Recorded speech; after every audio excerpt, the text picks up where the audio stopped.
Welcome to the Existential Empath Podcast. My name is Tanya, and I am an intuitive empath. My intention is to share valuable tools and techniques that I have learned so you can tap into your own inner healer naturally and intuitively. Welcome back, everyone. I have Liam Naden here with me today. Liam is a speaker, teacher, author, and researcher who helps people understand how to create true success by using their brain the right way. So Liam is the host of Using Your Brain for Success, as well as Growing in Love for Life. Welcome, Liam. Thank you so much for coming on my show today. Hi, Tonya. Thank you very much for having me. I'm very honored to be here. Great. So today we're going to talk about the secrets of the brain and what we haven't been taught. So I used to work in the intensive care unit at a hospital, and I used to work a lot with brain dead patients. So I worked a lot with the brain stem in the back of the brain, and but I am also working in subconscious mind. So I'm really excited to see what are the 4 parts of the brain and what we haven't been taught and how we can utilize that for success. So I guess let's start off with, what are the 4 parts of the brain, Liam? Actually, before we get into that, can we cover something a bit more basic, which is, what is a brain and what is the purpose of our brain? Because I think, we all have, we're brought up to think, oh, well, yes, I've got a brain and it makes me think and it does stuff and, it keeps me alive and all that. And then if you get a little bit more into it, you might be introduced to ideas, well, we have a subconscious as well as a conscious mind, and we can, in our brain, we have beliefs and all of those sorts of things. But no one's actually really explained to us what the purpose of the brain is really and how it really works on a biological level. Yeah. Because what really struck me, and I've studied all sorts of different things about how to be successful, it's a thing that really consumed most of my life, is how can I be better? How can I improve myself and be the best that I can be and have a great life and be happy and rich or certainly successful? And what does success mean? I think for everyone, that's a different ideology anyway, in itself. Well, actually, there's biological success, which is the same thing as what success means for everybody, actually, but we can even come to and talk about that as well a bit. But, what is this thing called the brain, and why does it exist, and why do we exist? And as I say, I studied all of these things trying to understand how to be successful. But the thing I missed and really struck me as odd when I finally, after years of trying and struggling to figure this out, struck me as so obvious, is no one's really talked about the fact that we're biological. We live in a biological world. We have a biological organism, which is our human body, which is a little bit odd because nature actually runs everything to do with our life. If you walk off a cliff, you're going to go down. That's it. That's a law of nature. We're governed totally by the laws of nature. So although we're not just biological, we do live in a biological, physical existence, and we operate under the same terms and conditions, the same rules, the same processes as the rest of nature. And so if you really look at what nature is, nature exists for one purpose. Everything that's alive has a biological purpose, and it operates in one way. It's wired and it's structured to do one thing, and that is to survive. Yeah. All of biology is attempting to strive. And how does it survive? By being the best that it can be. All of nature is striving to be the best that it can be so that it has the greatest chance for survival. And so it doesn't matter whether it's a plant or a tree or an animal or an insect. If you really observe what they're doing, they are being the best that they can be to ensure they have the greatest chance for survival. And all living things have a mechanism or an organ or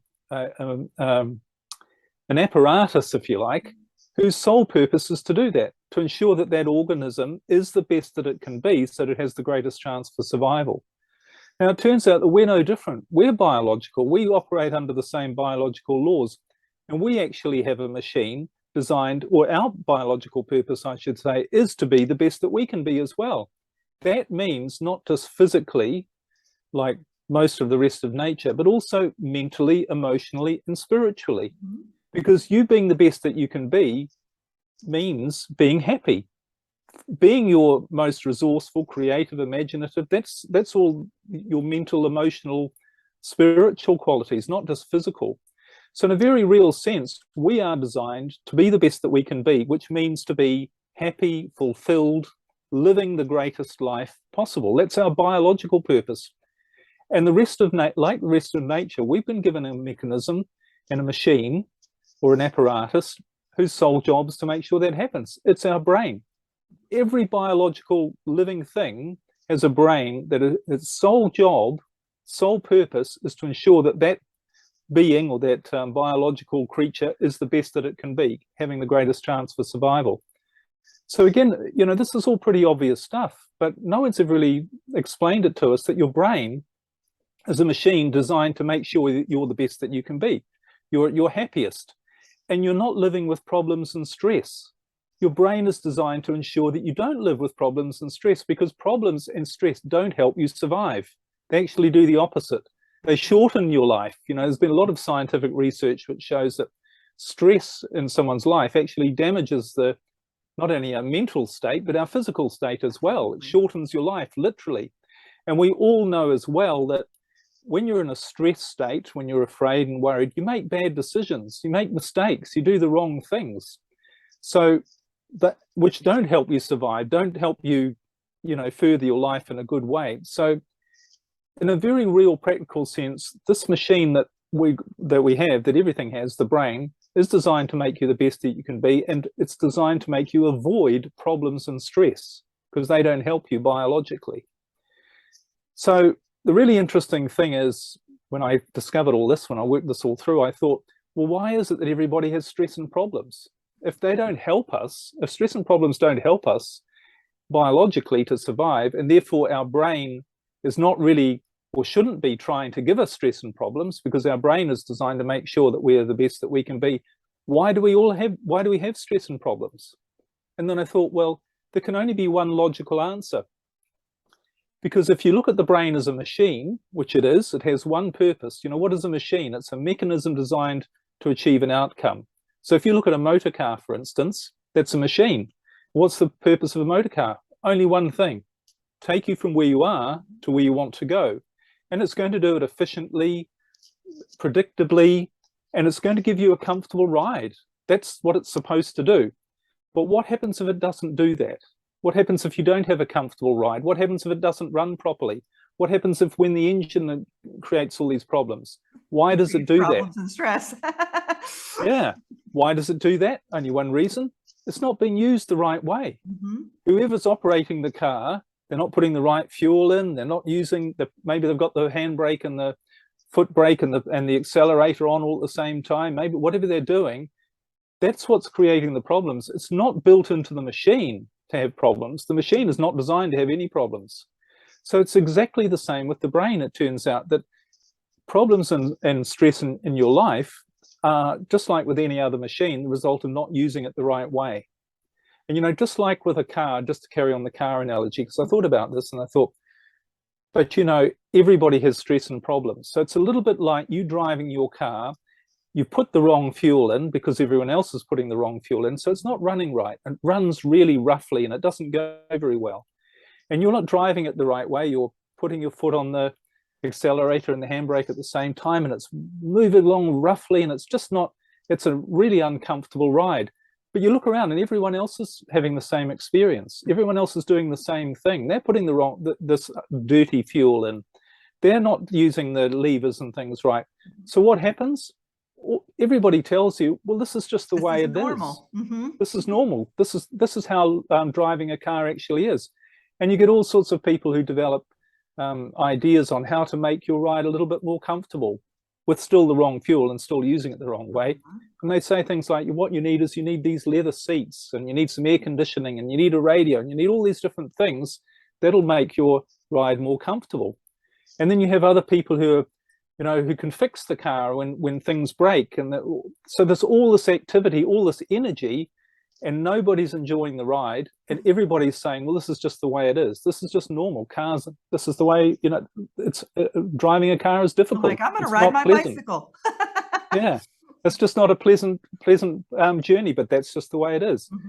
Whereas if you knew that, if you saw that happening, you go, well, this is crazy. All of these people don't realize they're driving the car the wrong way. If they knew how to do that, they wouldn't, and they were putting the right fuel in, they wouldn't have all these problems. They wouldn't need all of this stuff.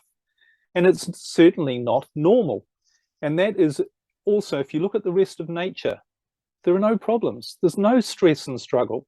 There's life, there's death, there's growth, there's decay, but it's not a struggle. It's only us humans who've created this thing called struggle, and we're the only ones who are using this machine, this perfect machine, designed to give us this perfect life so that we're the best that we can be for biological survival. We're the only ones who are not doing it right.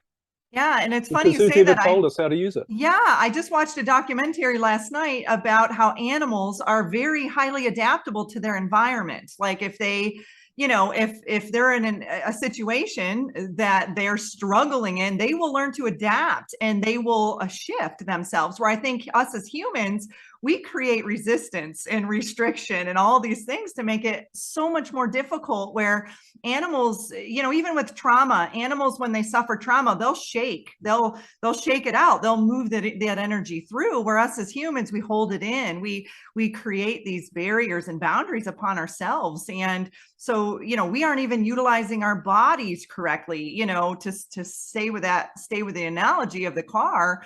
If we aren't maintaining it properly, then it's just going to wreak havoc, on our brain, and then in return on our body, physically, mentally, emotionally, and spiritually. And so, yeah, it's just us as humans, we have a more difficult time being more flexible and adaptable to our environment. And we do shift, but it takes a little bit of struggle sometimes for us to get there.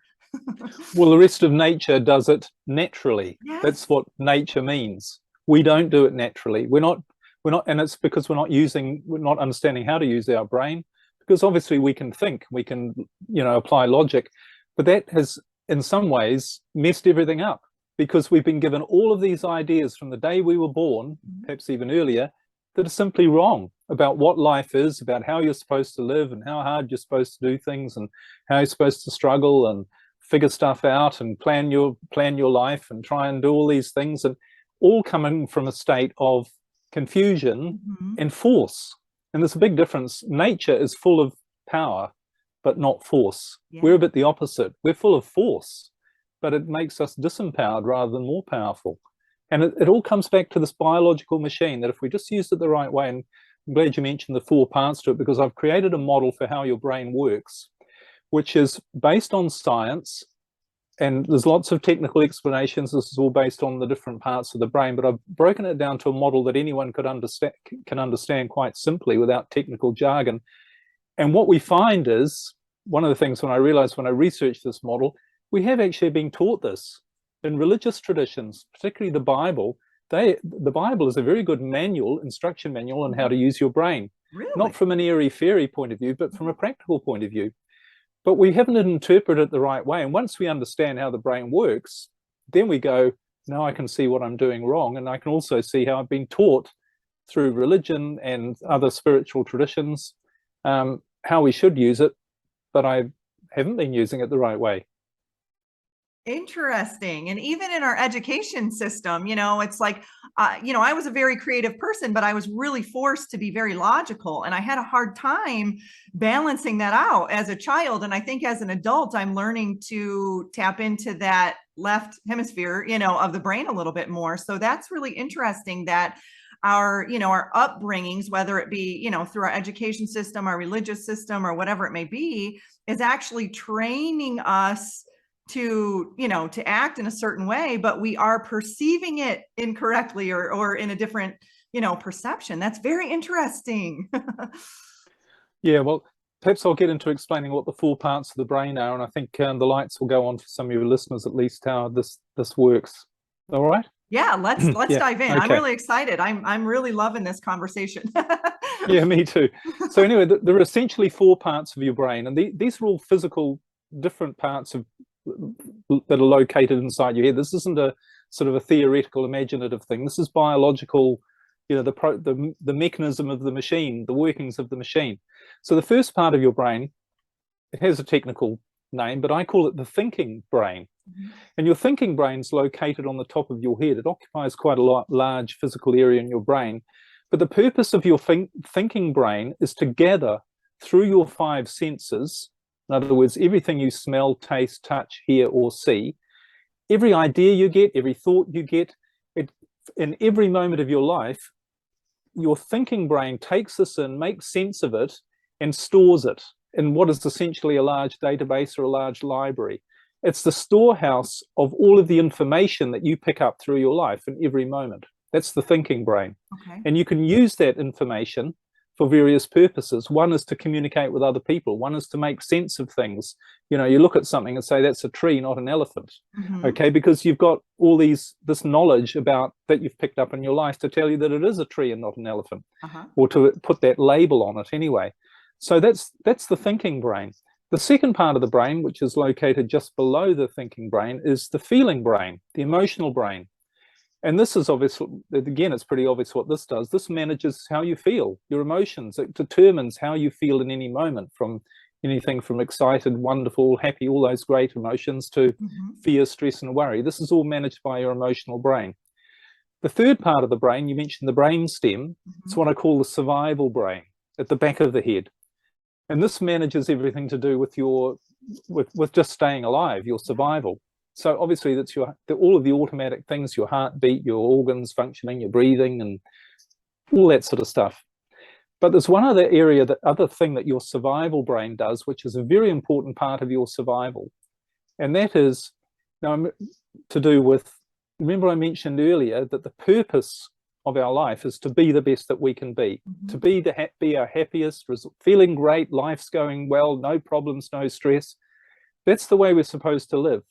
But there's only one time we're not supposed to live like that, and that is when, on the very rare occasion, there might be something that comes unexpectedly into our environment that could be a real threat to our survival, something that could injure us, hurt us, or even kill us. And 50 million years ago, whenever it was that the human brain was developed, they were all over the place, but they don't exist very much now. But that's like if you go back to prehistoric times when they're walking through the forest and the lion jumps out from behind the rock. So what the brain actually does then is it recognizes that that's an immediate threat to your survival. It's a danger to you. And what it does is it activates part of your survival brain to deal with that situation. And it kicks in this thing that we sometimes call the fight, flight, freeze response, to direct all of your attention to getting rid of that danger. So you run away, or you shout out for help, or you stand and fight, or whatever it is. And the way it actually works is your emotional brain makes that decision. You mentioned the amygdala, that's the emotional brain, and the hippocampus. And that says something in your environment, it's making a decision in every moment. Is your environment safe, or is it dangerous? And if it's safe, it sends out good, happy feelings in the way of neurotransmitters or hormones, whatever you want to call it, chemicals that make you feel good. And when you're feeling good, stuff, you're being the best that you can be. You're living your life purpose. Everything's going great. But if it sends out a message through the feeling of fear, that is a warning saying you are faced with an immediate threat to your survival. So what literally happens is your emotional brain sees a threat, immediate threat to your survival. It sends a message in the form of fear, which activates your survival brain and gets you to deal and react to this danger. Now, the idea is, of course, as I said earlier, you get rid of that danger really quickly, and then you go back to feeling good. The brain then says, your emotional brain, right, everything's fine, good, go back to being happy again and living to be the best you can be. But what actually happens when the survival brain or when the emotional brain activates this reaction is that it draws all of the energy that it can from the rest of your body and the rest of your brain to deal with that threat or that danger. Now that's really important, because if you need to run away from a lion, you're going to need you might need every ounce of strength you have. So it literally takes away energy from everywhere it can, anywhere that's unnecessary, and directs it to dealing with that threat or the danger. But what's one of the places that it takes away energy from is the part of your brain that is actually where you feel good and happy in being the best that you can be. Because that part of your brain is the fourth part of your brain, and it's what I call the creative brain. And this is actually has physical locations in your head. It's not just an imaginative idea. In your creative brain, and science has actually more recently really started to research this and discover that it is a separate part of your brain physically.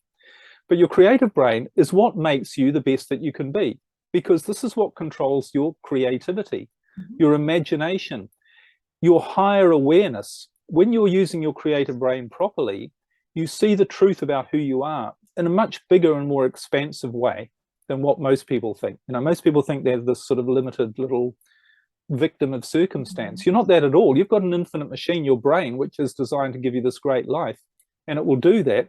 And you can see that it's doing that when you're using your brain properly. So this is the part of your brain that raises your awareness. It's where your motivation is. And it's where you get all of those aha moments or insights, intuition about things, where you can see the right thing to do and the wrong thing not to do. So you make much better decisions. You make the right decisions when you're using your creative brain, because that's what it's designed to do, is to guide you to do that. This is where your motivation also comes from. And when you're using your creative brain, you're much more productive. This is when writers or musicians, you know, composers have said, I just heard the music and then I wrote it down. I don't know where it came from, but I just heard it. It didn't come from my thinking brain. I don't know where it came from, and they just wrote it down. So all of this stuff is tapping into, if you like, an infinite intelligence, which is where your creative brain is aligned to using all the resources of literally the universe to ensure that you're the best that you can be. And it also has things like, which on a low level of awareness, when you're not using your creative brain, you'd say things like, oh, that's just luck. That's coincidence. That's a synchronicity. Wow, how did that happen? But when you realize that your brain literally has the ability and the purpose to manage your life, to make sure that you're the best that you can be, you realize there is no luck. There is no coincidence. That's what it might appear. It's like from nature. A low level. Yeah, you're in that flow state. Yeah. It's called in the flow, in the zone. Or in the We've zone. all had this experience, yeah. And this is how you're supposed to live. You're supposed to live in that state all of the time, being the best that you can be. And that means being happy and not having problems and stress to deal with. But most of the time, of course, when you're using that part of your brain, you do make the right decisions. You don't make the wrong decisions, because your brain is guiding you and managing this whole process for you. But as I said, there's only one time you're not supposed to live like that, and that's when the lion comes running out from behind the rock. All of that is shut down. Fear is activated in your system, and you get into this very reactive, very narrow state where all you can see is from a very limited perspective. You don't see the big picture, you just see the lion. And your brain is designed to look out for any problem that it can in your environment. So you have a very negative perspective on your situation. You know, yes, there's the lion. How big is the lion? How many teeth has it got? How loud is it? How's it going to attack me? What's that noise? Is there another threat? Is there a snake in the grass? Your brain is designed to do this, to pick out every threat to your survival and to make sure it doesn't miss any of them, because you might die, so that you can go back to being in your natural creative state, being the best that you can be. But what the real problem is, and how people are using their brain the wrong way, is their brain has activated a state of fear. Remember, a state of fear, all that, and that includes anxiety, stress, worry. That's all driven as its undercurrent by fear. What's actually happening is their brain has interpreted their environment as being dangerous. It's activated fear, the feeling of fear, which activates this very limited reactive state. And they're trying to solve their problems. They're trying to create their life. They're trying to figure out what they should do with their life. They're trying to make the right decisions from the wrong part of the brain. It's not designed to do that. All of that stuff, making the right decisions, knowing what you should be doing what you love, avoiding doing the wrong thing, having an awareness, having creativity, being the best you can be, that's all in your creative brain. And people don't realize fear is the bad fuel going in. If you feel bad, if you feel fear, stress, worry, anxiety, what's happening is you're activating the wrong part of your brain, and there's no way you can create your ideal life from that state. So what's the answer? It's only one answer. You've got to do everything you can to get rid of fear. Because if someone came along to you with the wrong fuel for your car and said, you know, this is how it runs, you go, well, hang on. You know, someone comes along and says, here's some hydrochloric acid, put that in your car. You go, no, Like, no. sorry, that's not how it works. They say, well, look, you know, everybody else is thinking about putting hydrochloric acid in their car. And if you really believe, and if you're motivated and determined, and you try this technique, and you can see the car running perfectly, it won't be a problem. And you go, look, I don't know what planet you're from. You just don't understand how the machine works. Yeah. Doesn't matter how justified, how many arguments you give me for putting it in, I realize it's going to mess everything up if I do. And it's going to be harmful. It's just not going to give me the result I want. And that's what fear is. Mm-hmm. And people have become, if you like, got to the state where they think fear is justifiable. Yeah. I've got all these problems in my life. I've got all these. You have to be a realistic. You have to stay informed of what's going on in the world. You have to be sympathetic to other people. You have to believe that problems are natural, that stress is natural, and you have to just try and overcome all the hardships of life without realizing that's not the way it works at all. Mm-mm. Doesn't matter how justified you feel. If you allow yourself to feel fear, stress, worry, and anxiety, you're blocking off the part of your brain that's designed to make you the best that you can be, and that holds the key to everything in your life. And this is what I realized, because in my mid-40s, I went from being a multimillionaire to losing everything, becoming homeless. Had to move in with my elderly mother and sleep on the sofa in her living room in her small apartment. And what I realized was, didn't matter how much other stuff that I'd learned. If I had fear in my life, I was going to mess it up, because with fear, you can't see the big picture. So what I teach now and what I share with people is, when you understand this about your brain, you make fear the enemy, and the stakes are too high to justify having anything in your life that makes you feel bad. And we do have the choice. We've all got the choice as to who we talk to, Mm-hmm. what we talk about, What we what we listen choose, to, what we watch. Yeah. what we choose to switch on the TV. I don't know if anyone watches TV anymore, do they? Or the computer or whatever. I You guess do have that's the all choice. fuel, right? We have a choice to choose what fuel we're putting into our bodies. Exactly. And if something makes you feel bad, what you've got to realize is, if I allow something to make me feel bad, I'm finished. Yeah. Because it's activating the wrong part of my brain. And I mentioned the Bible earlier. What does it say in the Bible? It says more than 360 times, someone's counted, be not afraid.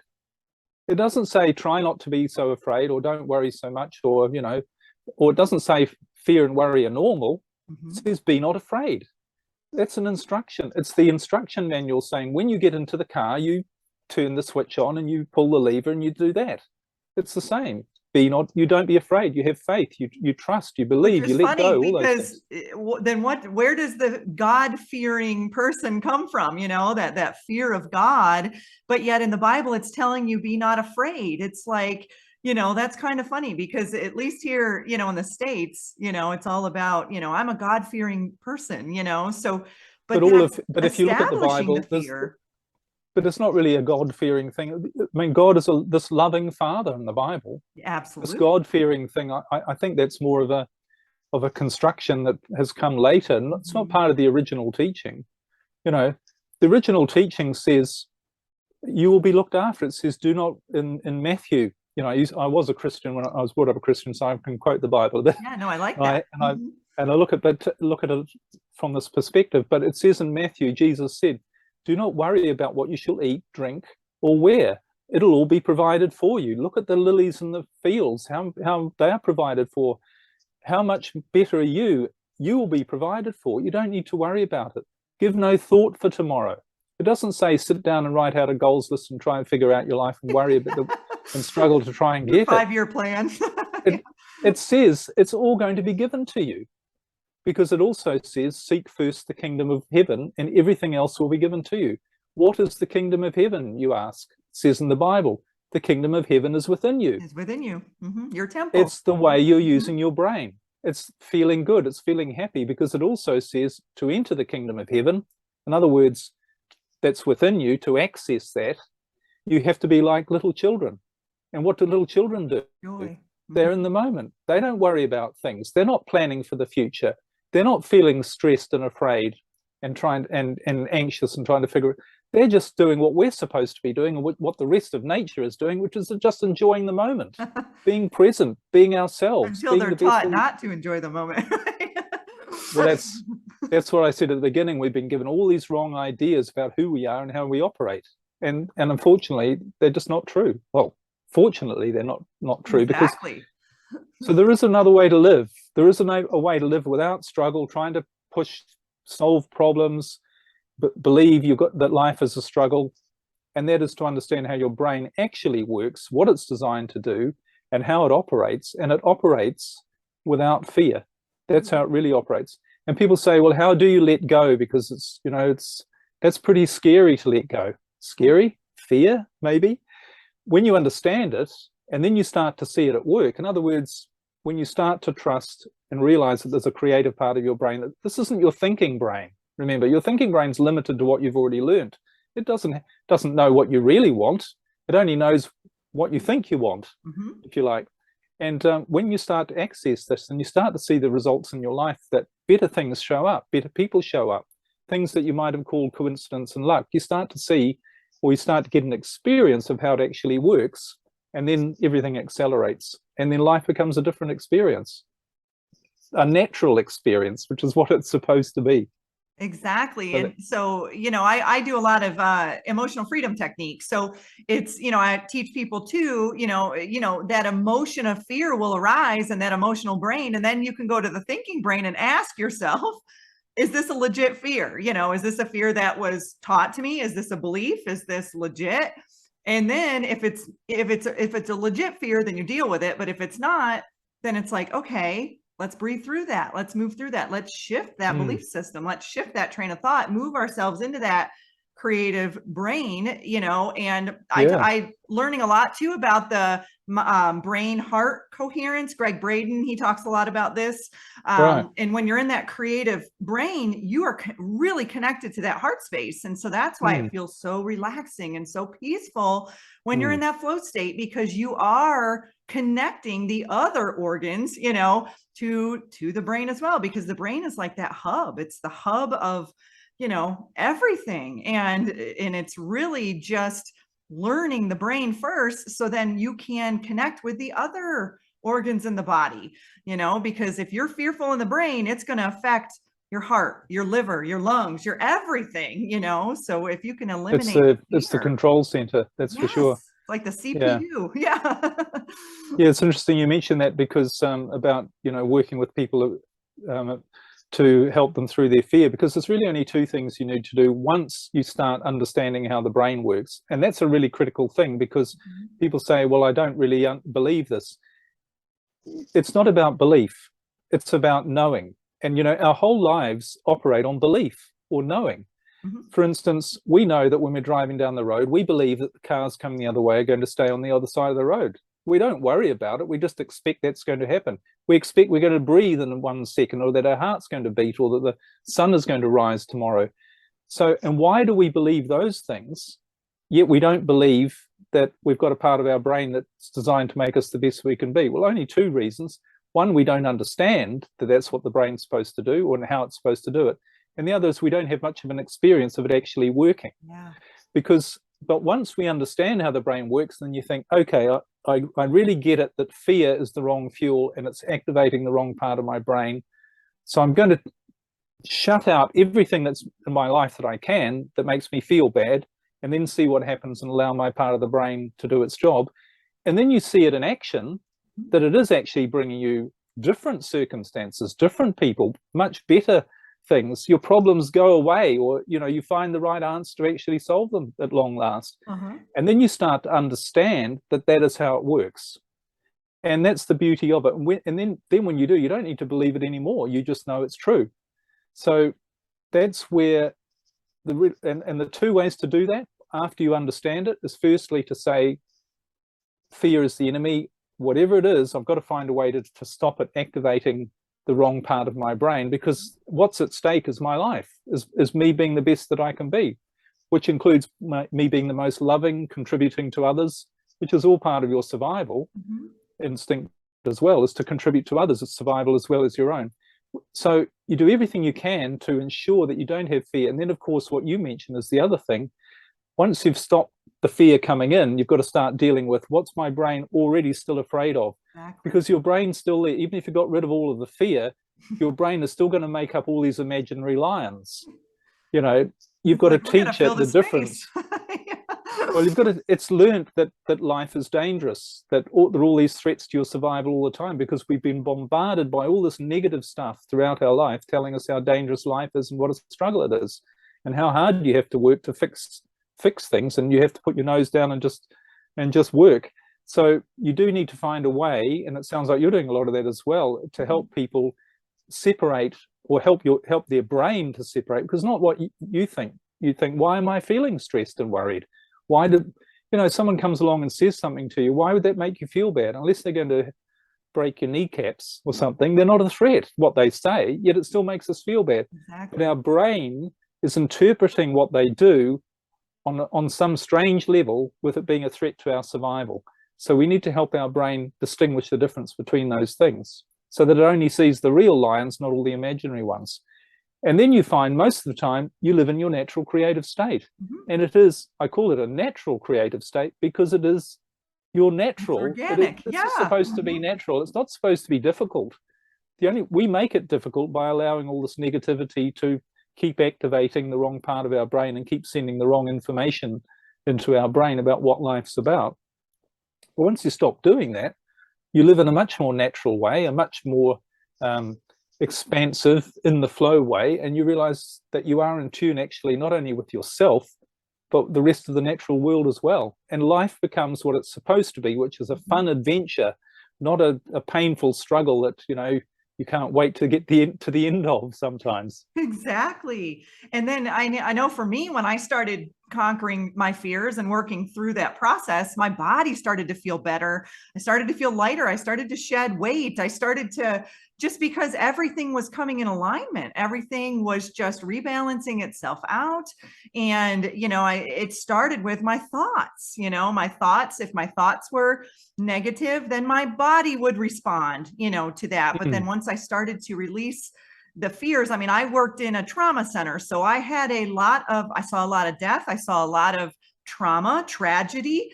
And my subconscious mind thought that was normal. It thought that what I was seeing on a daily basis, death after death after death, was normal. And so my body started to react, and it was just locked up, all the time. And so when I left that job, it took me a couple of months to get to a point where I had to retrain my subconscious to be like, what those images that I saw, that was maybe 4%, of reality. I had to literally shift my reality. But with that said, my physical body was still into that response, that fight, flight, or freeze response.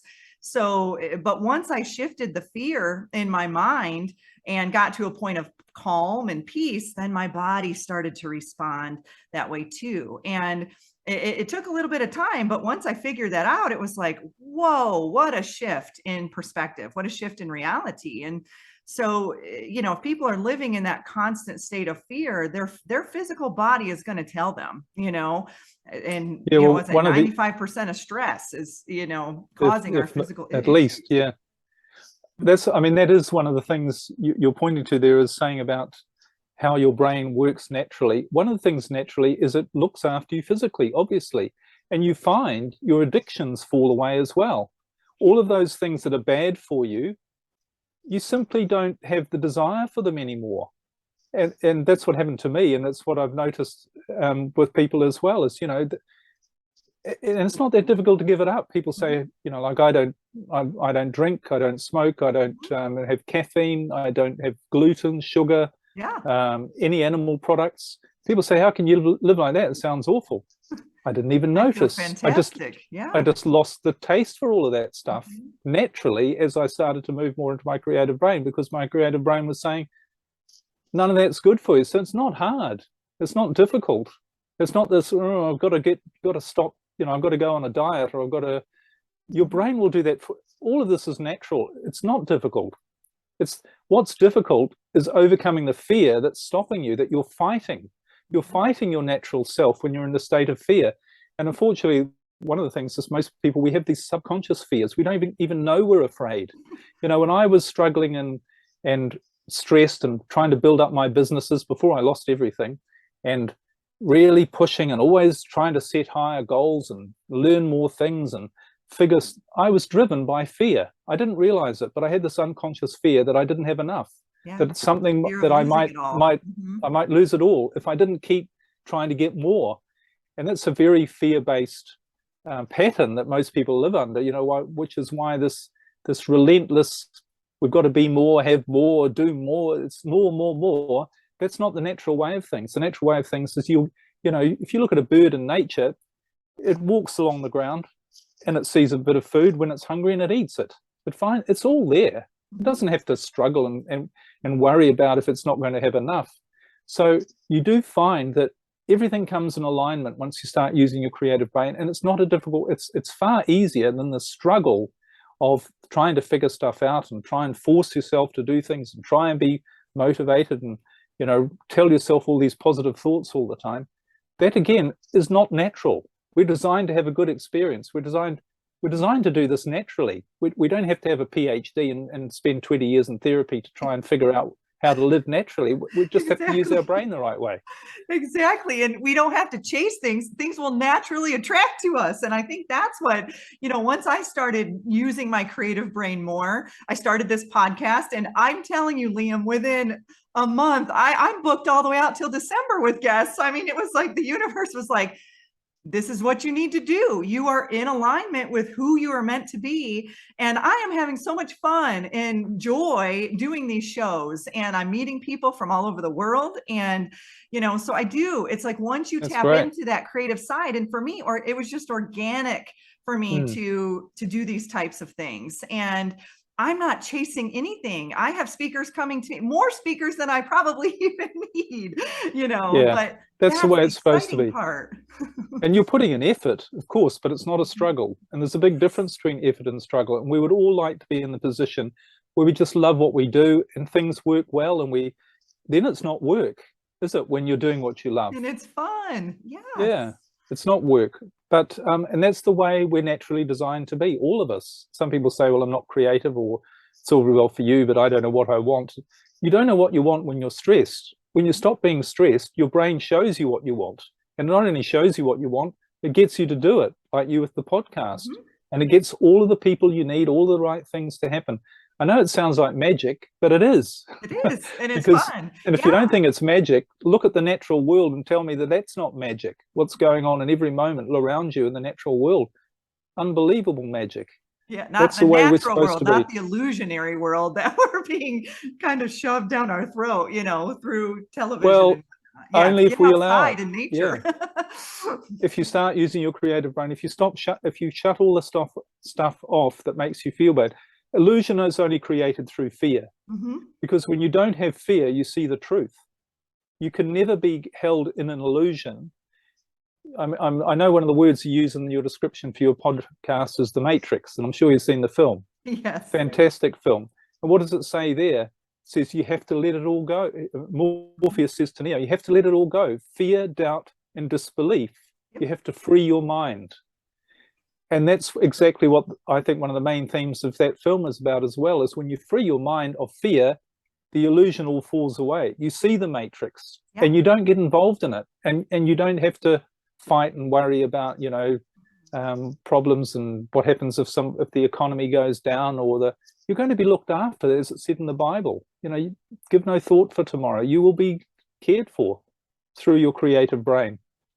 Absolutely. And observing it, you know, and recognizing, when am I in it? When am I out of it? Where, you know, feeling, you know, into your body, and just having a deeper understanding of what it is, and recognizing too, when you're out of it, you're limitless. You know, you are limitless with what you can achieve with your creative brain. There is no limit to that, you know, and that's the exciting part, is just, you know, to continue to open yourself up and free your mind, like you said, to to allow those inspiration, you know, and motivational thoughts to come through. And then you will also start on that inspired action.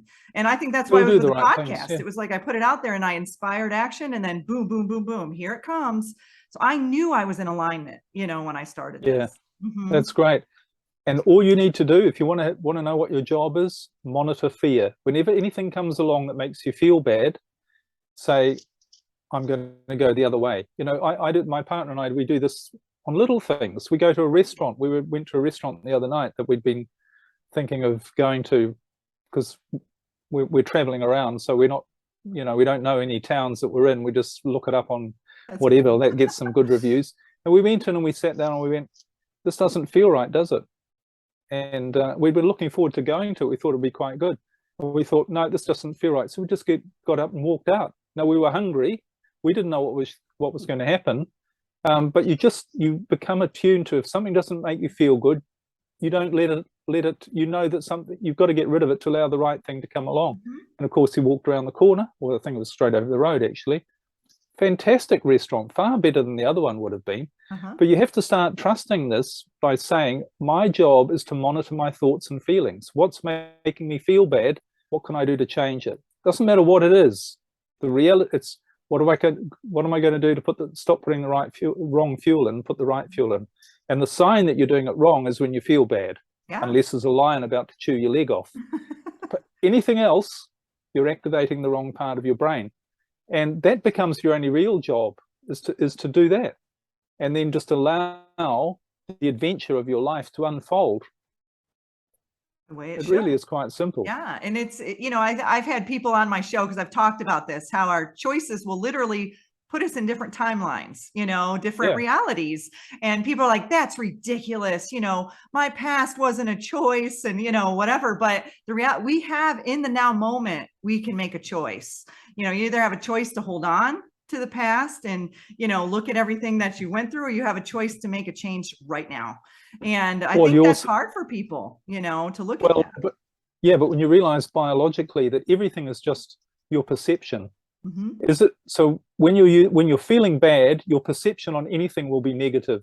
When you're feeling good, in other words, when you're activating your creative brain, your perception on everything will be that it was perfect.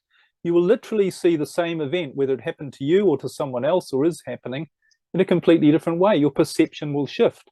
And you can say, well, that's not being realistic. If something bad happened, to something bad. No, actually, what's being realistic is seeing the truth about what that is and what that was, and to realize it wasn't bad. You know, when I lost everything, you know, imagine becoming homeless and spending your life building up security and losing absolutely everything through, all right, it was my fault, but it was, you know, other people were really unkind and ruthlessly, you know, bad, if you like, towards me. I could have become really bitter and twisted about that. I see it as the greatest thing that ever happened. Yeah. And because that's what got me onto a much better path in my life rather than struggling. And that's what got me here, even knowing any of this stuff, learning this stuff and being able to share it and talk to great people like yourself. So how could that ever be? All it is a difference in perception. Instead of being held, and so many people do that, they're held back by a negative perception of something, whereas if they actually let it go, their creative brain would show them the truth, that it is part of the perfection of their life. It was a lesson they learned, maybe so that they could share it with other people, or that it could help their life in some way. That's all it is. And whenever you have a problem, one of the things I say to people, like, you know, if you think you've got a problem in your life, and if it is a big problem, or whatever it is, I can guarantee there's someone somewhere else in the world who's got exactly the same issue as you, and they don't see it as a problem. They see it as a gift. Yeah. And they're grateful for it. I don't know if you've heard of someone I saw him recently, he's called the Blind Woodsman. Have you heard of him? No. Worth looking up on YouTube. He's a man who, I think he tried to kill himself, and he shot himself, and he ended up blind. And he's a wood carver, and he creates furniture with his hands. And you know, what a disaster, a tragedy that would be if you made furniture and made beautiful works with wood, and you became blind. He has turned it around and says the best thing that ever happened to him. It's got him much more in tune with himself. He creates beautiful stuff from wood. He's got a wonderful wife. And he said, I'm much happier blind than when I was being Wow. able to see. Mm-hmm. You know, and other people would say, oh, if you're blind, that would be absolutely terrible. That'd be a huge problem. So it is all about perspective. If you forgive the pun, it's the way you see things. And this is the Absolutely. same for anybody with any problem. It is your perspective, and your perspective comes from, are you in this limited, fearful, very narrow brain state that can only see the problem right in front of you and sees it as a threat to your survival, and can only see negative things? Or are you in the brain state that sees the wider perspective of who you are and has the access to all the resources to overcome everything and create your life to allow you to be the best that you can be? Absolutely. Mm-hmm. And oftentimes the solution is in the problem, right? It's just figuring it out, you know, moving out of the fear, because fear is a very restrictive, if we're thinking in terms of energy, frequency, and vibration, like Nikola Tesla talked about, fear is a very restrictive, kind of drawn out kind of frequency. That's why, you know, when we're in that fear state, it's like, oh, this never ends. I'm constantly in fear. Where when you're in joy, people are like, time flies by, because it's a much faster vibration, you know, faster frequencies. So it's just getting out of that fear state, but consciously catching yourself when you're in it. And I think that's half the battle for people, is they've been so programmed to be in fear all the time. And I was when I worked at the hospital. Mm-hmm. Yeah. But if you realize fear has only one function in your life, and that is to tell you that you've got an immediate threat to your survival to deal with and get rid of as fast as possible. That's it. Fear is not designed to solve your problems or to be something that you live in permanently. Your creative brain, that's your biological purpose, is to live like that. So it's not, fear is completely misused. It's the wrong fuel that people are trying to run their cars with. Yeah. And so you make it your mission, as I say, I've got to put the right fuel in to get it running properly. You wouldn't dream of, as I said with the hydrochloric acid, if someone gave you the wrong fuel, you're not going to put it in your car. So why are you going to put it in your brain to wreck your body, wreck your life? You know, your car's nothing compared to your life. Exactly. So why would you do that? Yeah, I love that. And Liam, I could talk to you all day. I love this topic. I think it's amazing. But I'm going to wrap up the show now, because we've been on here for almost an hour. So how can people learn more? How can people reach out to you and connect with you? I know you've written several books. You've got several podcasts. You also work with people in relationships as well. And so share a little bit, you know, about all of the amazing things that you're using your creative brain for. Well, you can find everything on my website, which is just my name, liamnaden.com. And actually, I've a new book out called Rocks to Roses. And it's about a plan to heal and transform your marriage, because as you said, I do a lot of marriage and relationship coaching. So I have this new book out about that. And it doesn't matter if it's in real trouble or you just like it to be better, but if it's rocky and you'd like it to be rosy, read Rocks to Roses. And I've also got it's only recently come out, and I've got a special offer with that. With when you purchase the book, and you can get it through Amazon on my website, you also get a new course that I've created, which I sell separately for about $147. It's a full-on course. It's called The 9 Habits of an Unstoppable Marriage. And what that will do for you is remind you of all the things that you used to do when you first met your spouse or your partner that made your marriage or your relationship really good, and you've stopped doing all those things without realizing. So this is a course that brings you back into the 9 habits. There are 9 that I've identified that, again, will really make a massive difference to your relationship. So that's on my website as well. But that's, I guess, a whole other area too. But it's, again, it comes down to a lot about how you use your brain and observing what you're actually doing and realizing that there's a part of you that runs your life. You don't run it. You think you do. And the thing is, you're thinking. You're using your limited thinking brain and your fear-based brain to try and figure out your life. But that's not really what runs your life.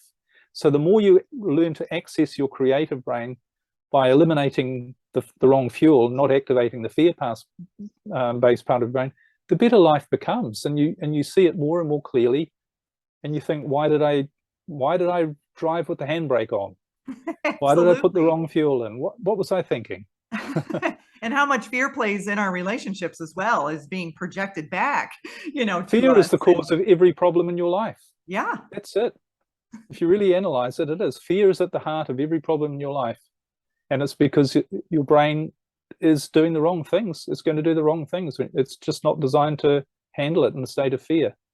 Absolutely. Well, thank you, Liam. This was so enlightening. I really enjoyed this conversation, and I'd love to have you come back on again and we can talk about relationships, because I know that's an area many of my clients are struggling in as well. So I thank you so much for sharing all of your knowledge and your experience that you have gone through, in your life, and the lessons that you've learned. And I appreciate it. Thank you so much for coming on today.